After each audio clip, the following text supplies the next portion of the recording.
dua sisi kami lanjutkan kembali, saya ke Pak Mulyasyah yang terputus tadi. Pak Mul, tadi setelah dijabarkan oleh Bu Retno dan juga Bu Lydia serta Pak Dr. Nazar, ini kan dikembalikan tadi Bu Lydia menekankan ini sayangnya kenapa dilempar begitu saja ke daerah untuk pelaksanaannya dan segala macam. Tetap butuh pengawasannya. Ini seperti apa nantinya? Ya, sebenarnya kita bukan melempar ke daerah, tapi ini adalah kerja kolaboratif bersama ya. Karena sesuai dengan kewenangan kita masing-masing secara konkeren ya. Nah, oleh sebab itu esensi utama di dalam SKB 4 Menteri itu memang adalah yang paling mengerti dan yang paling tahu situasi di daerah itu tentu adalah kepala daerah. Nah, oleh sebab itu untuk memandu membuka opsi pembelajaran tatap muka salah satu ya, jadi bukan satu-satunya tatap muka. Itu kita memberikan panduan, jadi di setiap sekolah itu harus ada daftar periksa, ada 11 daftar periksa yang harus dicek betul-betul oleh satuan pendidikan. Dari guru, kepala sekolah, kemudian disampaikan kepada dinas pendidikan. Nah, dinas pendidikan tentu juga harus melakukan validasi dari daftar periksa itu. Setelah diyakini, inilah yang disampaikan kepada kepala daerah untuk menjadi pertimbangan. Nah, yang kedua esensinya tentu adalah peran serta dari orang tua. Jadi karena orang tua yang paling tahu kondisi anak-anaknya. Nah, ikhtiar dari kita, mitigasi yang perlu kita lakukan adalah memperkecil risiko. Salah satunya kita melakukan vaksinasi yang sedang berjalan saat ini kepada guru-guru, kepada PPK kita dan seluruhnya. Dari data kita sampai hari ini, itu sudah ada 40% sekolah-sekolah dari 220 sekolah satuan pendidikan di Indonesia yang sudah memulai pembelajaran memberikan opsi tatap muka. Dan itu memang bervariasi. Dalam arti kata, pembelajaran tatap muka ini tentu antar satu daerah tidak mungkin bisa disamakan. Karena tergantung dengan kondisi di daerah itu masing-masing. Nah, yang paling tahu, ya. Pihak Pemprovnya yang paling tahu ya. Maaf saya potong Pak Mul. Tadi dari 40% yang sudah mulai pembelajaran tatap muka, dari Dinas Pendidikan sendiri melakukan evaluasi nggak? Ini benar nggak berjalan sesuai pengawasannya, SOP-nya benar nggak, protokol kesehatannya dilaksanakan?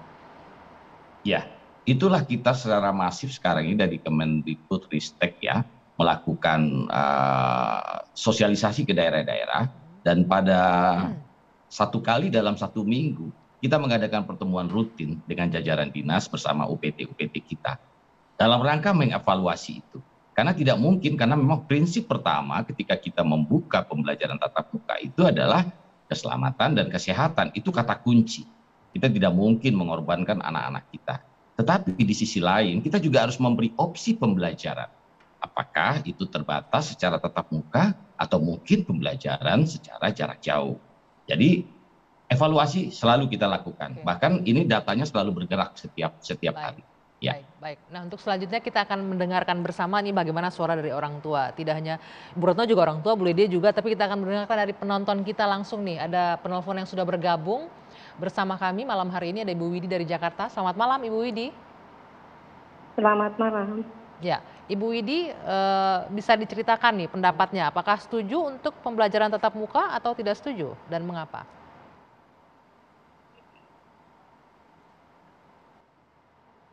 Halo? Halo?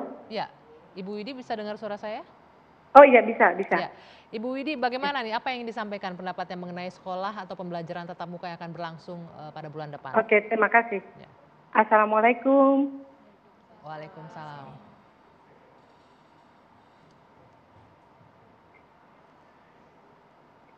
Silakan Ibu Widi. Assalamualaikum Ibu Retno, saya senang bertemu dengan Ibu. Saya Ibu Widi, saya kebetulan punya beberapa anak asuh. Saya tidak setuju. Ya, tidak setuju dengan pembelajaran tatap muka ya Bu ya? Betul. Alasannya bisa dijelaskan Ibu Widi? Nah, alasannya karena satu Mbak, kebetulan kalau saya kebetulan banyak sekali Mbak, di sini saya mengambil beberapa poin. Contohnya di Pekalongan Mbak, kebetulan di SMA Negeri 4 kalau tidak salah itu sudah tidak melaksanakan pelajaran tatap muka. Tetapi 37 guru dan tendik dinyatakan positif COVID-19. Oke. Dan beberapa sekolah lainnya juga ada saya kebetulan saya tidak mencatatnya. Oke. Nah, dengan melihat adanya aktivitas kita yang tidak kebiasaan kita saat ini yang kadang-kadang juga lupa, dan saya khawatir dengan anak-anak bukan hanya di lingkungan sekolahnya, tapi perjalanan dari rumah ke sekolah yang tidak semua orang tua mempunyai kendaraan. Baik, baik. Dan tetapi yang paling penting adalah yang saya menjadi concern adalah pemerintah seharusnya membuat sebuah program, Mbak, yang cocok untuk pembelajaran online yang sudah selama setahun ini kami masyarakat menunggu program-program tersebut dan juga tidak terwujud hingga saat ini. Oke, baik. Kami Sehingga sudah anak-anak mengalami sebuah kebosanan, orang tua merasa khawatir, dan akhirnya meminta. Mungkin kalau dilihat tidak semua orang tua meminta gitu loh. Baik, Untuk Ibu Widi. pembelajaran Kami sudah tangkap secara poinnya. online. Baik, saya sudah tangkap poinnya. Kita bisa minta tanggapan dari Pak Mulyatsyah. Bagaimana ada kekhawatiran temuan di lapangan bahwa guru yang masih mengajar dalam kondisi yang sakit, kemudian juga ada kekhawatiran nggak semua orang tua punya kendaraan yang bisa menjaga anaknya dari perjalanan dari rumah sampai ke sekolah tidak terpapar dan lain-lain. Kemudian juga menagih program dari pemerintah untuk program pendidikan selama pelajaran sekolah online. Silakan Pak Mul. Ya, terima kasih Mbak Windy, selamat malam. Inilah salah satu yang kita upayakan saat ini bersama-sama, bahwa tidak mutlak hanya PTM terbatas, tetapi pada situasi tertentu pembelajaran jarak jauh itu tetap harus berjalan. Jadi itulah yang kita lakukan panduannya, yang kita berikan panduannya ke daerah-daerah sebagai pedoman bagi satuan pendidikan dan pemerintah daerah dalam menentukan memberikan opsi pembelajaran tatap muka atau tetap berlanjut, sebagian melanjutkan pelajaran secara daring.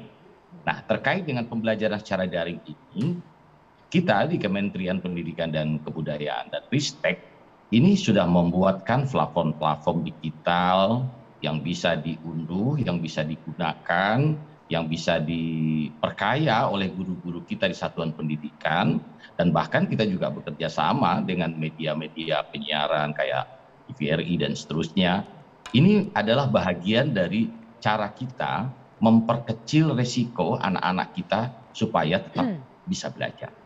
Nah, tentu infrastruktur yang terkait dengan kebutuhan-kebutuhan yang terkait dengan pembelajaran jarak jauh ini tetap berproses. Di samping kita juga memberikan bantuan dalam bentuk paket kuota kepada anak-anak kita, kepada guru-guru kita juga memberikan bantuan kepada sekolah-sekolah tertentu yang memiliki sarana Pak Mul, informasi dan komunikasi. Ya. Maaf saya potong lagi, tapi ternyata kalau kita tangkap dari Ibu Widi tadi, program yang sudah ada sekarang ini tidak cukup maksimal dilakukan. Artinya dalam artian anak-anak juga cepat bosan dengan program-program yang ada. Bagaimana itu? Apakah ada alternatif lain nantinya untuk sekolah online?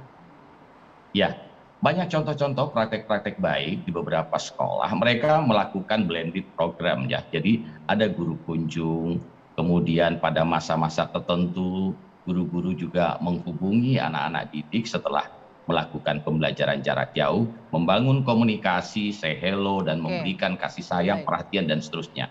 Ini sangat tergantung dari kreativitas kita. Makanya kita ingin sekali dan berharap guru-guru kita, satuan pendidikan kita juga memiliki inovasi-inovasi bagaimana kita mengatasi pembelajaran ini. Karena guru yang paling terdekat dengan anak-anak kita. Baik, gitu. Bu Retno, ada nggak temuan seperti itu tuh, guru berkunjung segala macam dari KPAI? Bagaimana melihat apakah memang sudah maksimal atau belum? Tapi nanti dijawab Bu ya. Kita jeda dulu, Dua Sisi akan kembali sesaat lagi.